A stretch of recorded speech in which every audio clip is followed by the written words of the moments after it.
नूतन कहानियों में आप सभी का हार्दिक अभिनंदन।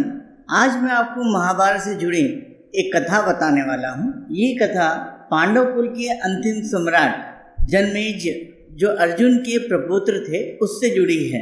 जनमेजय ने एक बार पृथ्वी से सांपों का अस्तित्व मिटाने के लिए सर्प मेघ यज्ञ किया, जिसमें पृथ्वी पर उपस्थित लगभग सभी सांप समाप्त हो गए थे। हालांकि अंत में अस्तिका मुनि के हस्तक्षेप के कारण सांपों का संपूर्ण विनाश होने से रह गया था, अन्यथा आज पृथ्वी पर सांपों का अस्तित्व नहीं होता। आइए जानते हैं कौन थे जनमेजय और क्यों उन्होंने सांपों के संपूर्ण विनाश की प्रतिज्ञा ली थी। आज की कहानी का शीर्षक है राजा जनमेजय का सर्प मेघ यज्ञ। महाभारत के युद्ध के बाद कुछ सालों तक पांडवों ने हस्तिनापुर पर राज किया, लेकिन जब वो राजपाट छोड़कर हिमालय जाने लगे तो राज का जिम्मा अभिमन्यु के पुत्र परीक्षित को दे दिया गया। परीक्षित ने पांडवों की परंपरा को आगे बढ़ाया, लेकिन यहाँ पर विधाता कोई और खेल खेल रहा था। एक दिन मन उदास होने पर राजा परीक्षित शिकार के लिए जंगल गए थे। शिकार खेलते खेलते वे ऋषि शमी के आश्रम से होकर गुजरे। ऋषि उस समय ब्रह्म ज्ञान में आसन लगाकर बैठे हुए थे। उन्होंने राजा की ओर ध्यान नहीं दिया। इस पर परीक्षित को बहुत तेज गुस्सा आया और उन्होंने ऋषि के गले में एक मरा हुआ सांप डाल दिया। जब ऋषि का ध्यान हटा तो उन्हें भी बहुत गुस्सा आया और उन्होंने राजा परीक्षित को शाप दिया कि जाओ, तुम्हारी मौत सांप के काटने से ही होगी।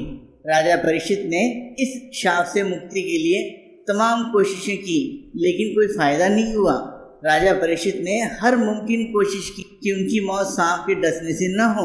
उन्होंने सारे उपाय किए, ऐसी जगह पर घर बनवाया जहाँ परिंदा तक पर नहीं मार सकता था, लेकिन ऋषि का शाप झूठ नहीं हो सकता था। जब चारों तरफ से राजा परीक्षित ने अपने आप को सुरक्षित कर लिया तो एक दिन एक ब्राह्मण उनसे मिलने आया। उपहार के तौर पर ब्राह्मण ने राजा को फूल दिए और परीक्षित को डसने वाला वो काल सर्प तक्षक उसी फूल में एक छोटे कीड़े की शक्ल में बैठा हुआ था। तक्षक सांपों का राजा था। मौका मिलते ही उसने सर्प का रूप धारण कर लिया और राजा परीक्षित को डस लिया। राजा परीक्षित की मौत के बाद राजा जनमेजय हस्तिनापुर की गद्दी पर बैठे। जनमेजय पांडव वंश के अंतिम राजा थे।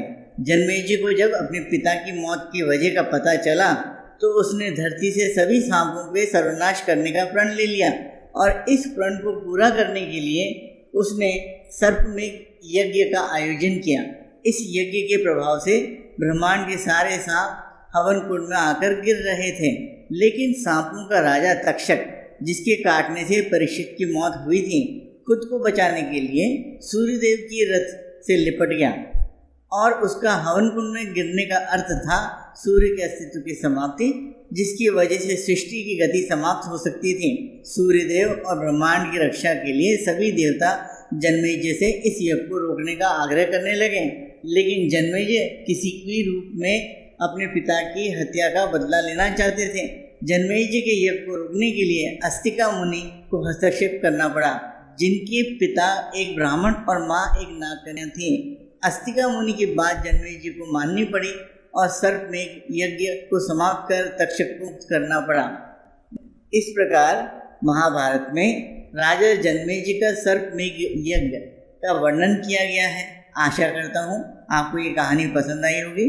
अगर अभी तक आपने नूतन कहानियों को सब्सक्राइब नहीं किया है तो कृपया सब्सक्राइब करने का कष्ट करें।